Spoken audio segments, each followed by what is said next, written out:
শুরু হয়েছে রাকসু নির্বাচনের ভোট গণনা। বিকেল ৪টায় ভোট গ্রহণ শেষ হওয়ার পর সব কেন্দ্র থেকে অডিটোরিয়ামে ব্যালট নিয়ে যাওয়া হয়। সেখানেই বিকেল ৫টা থেকে কেন্দ্রীয়ভাবে শুরু হয় ভোট গণনা। রাজশাহী বিশ্ববিদ্যালয়ের উপাচার্য জানিয়েছেন, সুষ্ঠুভাবে ভোট গ্রহণ শেষ হয়েছে। ১২ থেকে ১৫ ঘন্টার মধ্যে ফল প্রকাশ করা যাবে বলে মনে করেন তিনি। উপাচার্য বলেন, প্রাথমিকভাবে প্রাপ্ত তথ্য অনুযায়ী ৭০ ভাগের মতো ভোট পড়েছে। এর আগে সকাল ৯টায় ১৭টি কেন্দ্রে ৯৯০টি বুথে ভোট নেওয়া হয়। এবার ভোটারের সংখ্যা ২৮,৯০১ জন। কেন্দ্রীয় ২৩টি পদের মধ্যে রাকসুতে ২৪৭ জন, ১৭টি হল সংসদে ৫৫৫ জন এবং সিনেটের ছাত্র প্রতিনিধি পদের জন্য ৫৮ জন প্রতিদ্বন্দ্বিতা করছেন। বান্ডেল থাকলে প্রতি সেনমানিতে টাকা বাঁচবে। বিকাশ সেনমানি বান্ডেল কিনে জিতুন প্রতি লেনদেনে। উৎসবমুখর পরিবেশ ছিল এবং তারা নির্ভয়ে নির্দ্বিধায় তাদের মতামত তারা ব্যালটের মাধ্যমে প্রকাশ করেছে এবং এর ফলে আমার মনে হয় যে রাজশাহী বিশ্ববিদ্যালয়ে নতুন করে গণতান্ত্রিক মূল্যবোধ চর্চার একটা সুযোগ তৈরি হলো আর কি। রাকসু নির্বাচন নিয়ে আরও জানাতে রাজশাহী বিশ্ববিদ্যালয় থেকে যোগ দিচ্ছেন সহকর্মী নূরে আলম। নূরে আলম, ভোট গণনার গতি কেমন দেখতে পাচ্ছেন? আর উপাচার্য যেটি বলেছেন যে ১২ থেকে ১৫ ঘন্টার মধ্যেই ফলাফল দেয়া যাবে, সেটি সম্ভব হবে কিনা? আর ভোট গণনা নিয়ে প্রার্থীদের কোনো অভিযোগ কি আছে? নূরে আলম, আপনি কি শুনতে পাচ্ছেন? রয়েছি যেখানে ভোট গণনা হবে। হ্যাঁ, আমি শুনতে পাচ্ছি। হয়েছে বিকেল ৪টায়। এখন পর্যন্ত ভোট গণনা শুরু হয়নি। এখন যারা বিভিন্ন প্যানেলের প্রতিনিধি রয়েছে তারা এখানে আসছেন এবং তাদেরকে ব্রিফ করছেন নির্বাচনী কর্মকর্তারা। এই ব্রিফের পরেই কিছুক্ষণের মধ্যে ভোট গণনা শুরু হবে বলে আমাদেরকে জানিয়েছেন কর্তৃপক্ষ। সেই সঙ্গে আমি জানিয়ে রাখি, রাজশাহী বিশ্ববিদ্যালয়ের উপাচার্যের সাথে আমার কথা হয়েছে। তিনি আমাকে যেটি বলেছেন যে প্রাথমিকভাবে প্রাপ্ত তথ্য অনুযায়ী এখন পর্যন্ত যতটুকু জানা যাচ্ছে ৭০ ভাগের মতো ভোট কাস্টিং হয়েছে এবং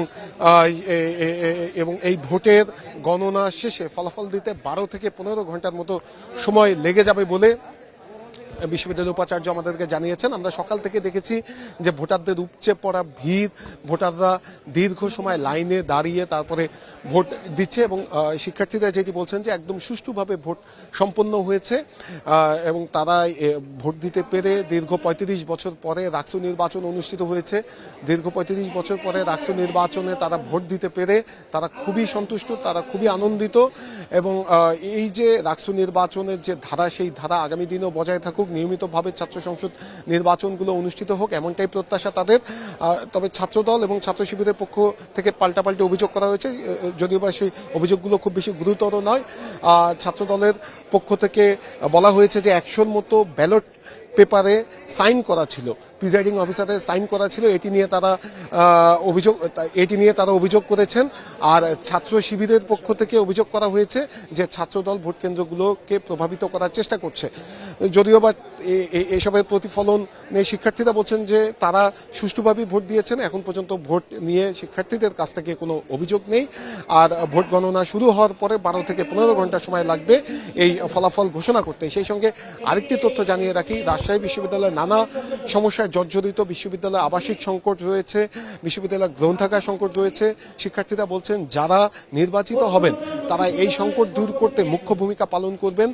আর এই যে বিশ্ববিদ্যালয়ে যে নিরাপত্তার ঘাটতির কথা তারা বলছেন যে বিশ্ববিদ্যালয়ে হরহামেশাই বহিরাগতরা প্রবেশ করে, সেই বহিরাগতদের ঠেকাতে হবে বলে বিশ্ববিদ্যালয়ের শিক্ষার্থীরা বলছেন। তারা বলছেন যে যারাই নির্বাচিত হবেন তারা বিশ্ববিদ্যালয় নিয়ে কাজ করবেন এবং রাজশাহী বিশ্ববিদ্যালয়কে একটি গবেষণাধর্মী বিশ্ববিদ্যালয় হিসেবে গড়ে তোলার জন্য তারা কাজ করবেন বলে আমাদেরকে জানিয়েছেন।